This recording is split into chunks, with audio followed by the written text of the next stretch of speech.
అందరికీ good morning. అందరికీ శుభోదయం. సో, ఈరోజు మదనపల్లి మార్కెట్ సంబంధించి స్టాక్ ఎంత మాత్రం వచ్చిందేమని మీకు ఈ వీడియోలో తెలియజేశాను చూడండి. దయచేసి ఫస్ట్ ఇంకా లాస్ట్ వరకు చూడండి. మీకంటూ కొంచెం క్లారిటీ ఉంటది. తర్వాత నిన్న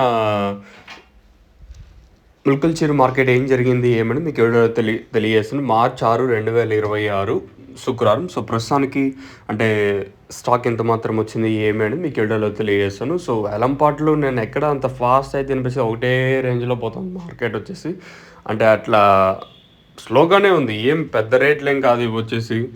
మీకు తెలిసిందే విషయమే. మళ్ళీ ప్రతి వీడియోలో చెప్పడానికి కూడా కొంచెం అటు ఇటుగా ఉంటది. ఇంకా ప్రస్తుతానికి స్టాక్ ఎంత మాత్రం వచ్చింది ఏమి అనేది మీకు ఈ వీడియోలో తెలియజేస్తాను చూడండి.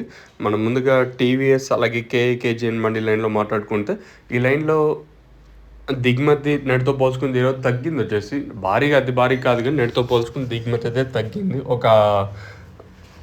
ఒక 5-10% మేర దిగుమతి తగ్గింది. ఆ పక్క లైన్‌లో కొంచెం అటు ఇటుగా ఉన్న ఓవరాల్‌గా మార్కెట్ మొత్తం మాట్లాడుకుంటే దిగుమతి నేటితో పోల్చుకుంటే ఒక 5-10% మేర ప్రస్తుతానికి దిగుమతి తగ్గింది. ఒక్కొక్కసారి ఈ తర్వాత కూడా స్టాక్ అనేది వస్తా ఉంటది.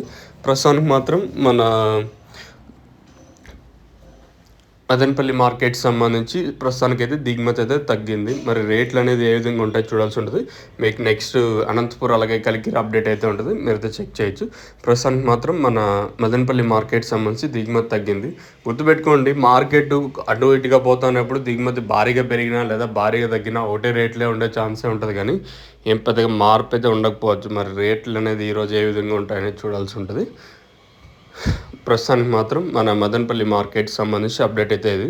మీకు ఎవరికైనా తక్షణ అందుక బోరం స్టార్టర్ అండ్ రిచర్ టబాకా మీకు కావాలనుకుంటే స్క్రీన్ మీద కనిపించే నెంబర్‌కి కాల్ చేసి మీరు బుక్ చేసుకోవచ్చు. నెంబర్లు ఎప్పుడు అవైలబుల్‌గా ఉంటాయి. మెయిన్‌గా తక్షణ గ్రోత్‌కి పూత రాలకున్న సైడ్‌లో కొమ్మలకి నందక కాయ సైజులకి భూవరం ఇది వేరు వ్యవస్థకు బాగా పనిచేస్తది.